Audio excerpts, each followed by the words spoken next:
যে দেখেন স্যার আমার এখানে ৬,০০০ টাকার কম্পিউটার মামলা অথচ ৩,০০০ টাকা দিয়েছে। আমি মহাজনটাকে কিভাবে বুঝ দিব? দেখেন ওনার কাগজ দেখতে গেলাম, ওনার কাগজে ৬,০০০ কিন্তু ৩,০০০ নাই। পরে কাটাকাটি করে ৩,০০০ করলো।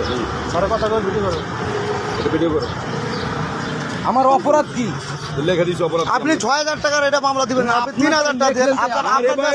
আপনার তো কাগজ আপনি বাইর করতে পারবেন, আপনার কাগজ তো আপনি বাইর করতে পারবেন। আপনি আপনার কথা তো আমি একটা অমান্য করিনি, আপনার সাথে কোনো বেয়াদবিও করিনি। সবাই আছে, আমারটা আগে লিখে দিয়েছে কিন্তু কাগজে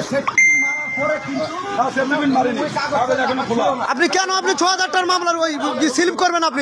আপনি ৩,০০০ টাকার মামলা দিলেন, ভালো কথা।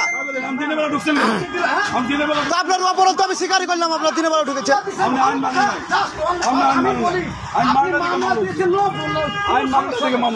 কোনো সমস্যা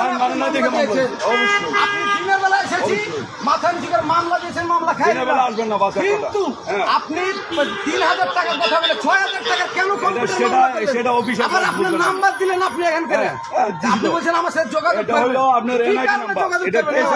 যোগাযোগ রিসিভ তো করবে না, মোবাইল মোবাইল তো রিসিভ করবে না। কথা শুনে মাইনে নিব না, আমি কথা শুনে না, মাইনে নিব না। তো এখানে আপনার মামলা নিব ৬,০০০ টাকার, এখানে ৩,০০০ টাকা লিখুন। আমি মামলা নিব ৩,০০০ টাকা আপনি স্লিপ করে দেন, ৩,০০০ টাকা আপনি স্লিপটা 3,০০০ করে দেন। কেন অফিসে যাবেন? কেন আপনার অফিসে যাবো? কেন অফিসে যাবো?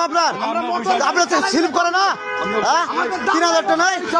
আমরা জানুয়ারির থেকে বাস করি, আমরা সরকারকে ট্যাক্স দিয়ে গাড়ি চালাই না, আমাদের লাইসেন্স অবৈধ, কাগজ অবৈধ। আপনার লাইসেন্সটা আমার ভারী, আমার লাইসেন্সটাও ভারী, আমার লাইসেন্সটা হেভি লাইসেন্স।